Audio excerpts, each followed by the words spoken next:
في الكونغو سيادة سفير أشرف إبراهيم. مساء الخير يا فندم. مساء النور، اهلا وسهلا. ازي حضرتك؟ كله تمام؟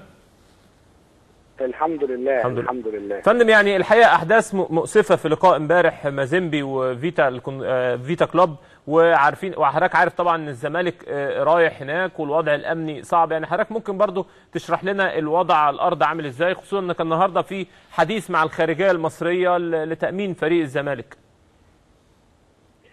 هو طبعا الحادث المؤسف اللي حصل امبارح، هو طبعا بدايه بس احب اوضح انه ما كانش يعني في خناقه بين جمهور الفريقين. هو كان جمهور فيتا، كانت المباراه النهائيه في الدوري وهتحدد بطل الدوري، والحقيقه الجمهور كان مستاء من اداء فريقه، طبعا كان مغلوب لغايه الدقيقه 90، والحكم لما ادى الوقت الاضافي بدا الجمهور يرمي طوب وشماريخ على الملعب.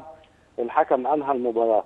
بعدها حاولوا ينزلوا الملعب، والبوليس اضطر ان هو يعني عشان ما ينزلوش ضرب قنابل مسيله للدموع، وطبعا تدافعوا عشان يهربوا. بما ان الاستاد صغير والباب صغير حصل تدافع، وده يعني كان السبب في وفاه حوالي 15 واحد واصابه يعني يمكن في حدود 40 واحد. تمام. فبس احب اكد ان ما كانش خناقه بين جمهورين. تمام، كويس.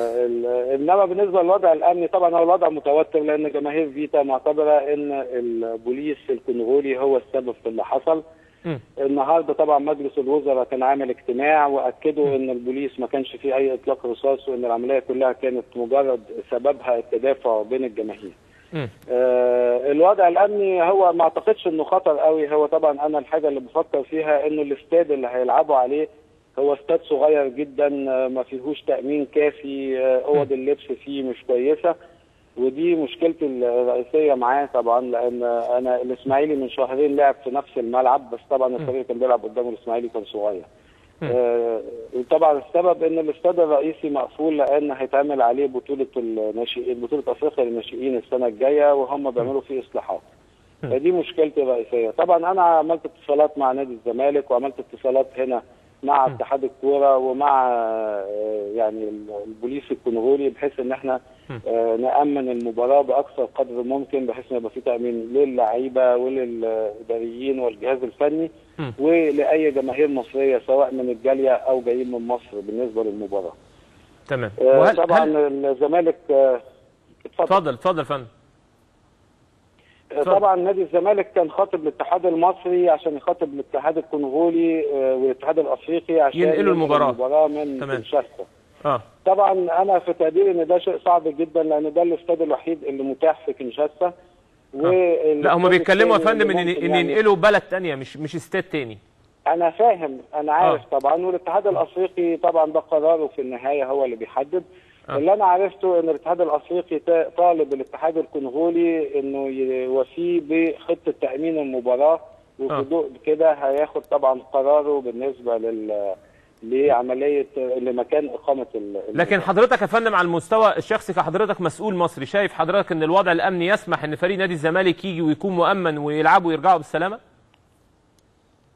هو بالتاكيد انه يعني الموضوع مش خطر للدرجه دي. طبعا الجماهير هنا دايما يعني في حاله بتبقى في حاله عصبيه، وخصوصا لما بيحصل خساره. ومش اول مره الزمالك لعب قدام فيتا السنه اللي فاتت، وكنا واجهنا مشكله برضه في الاستاد، لان كان بيترمي علينا طوب بعد نهايه المباراه. كان الزمالك فاز بمجموعه المباراتين، كان بيترمي علينا طوب وازايز ميه وكده يعني. بس طبعا الاستاد الثاني كان كبير وكان فيه امكانيه للتامين اكتر من الاستاد ده.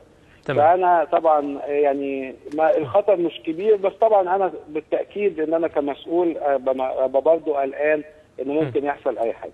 تمام.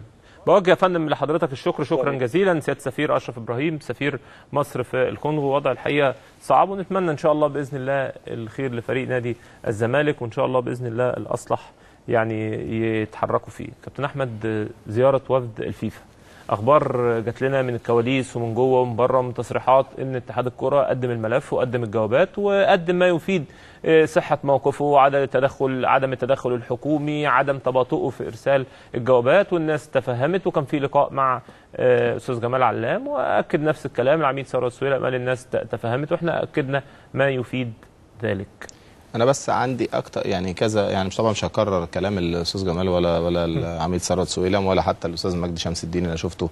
يعني الراجل حافظ عن مصر وعارف يعني تفاصيل يمكن احنا نفسنا ما نعرفهاش. ساعات بيقول حاجات اتكتبت في الاعلام الحقيقه ممكن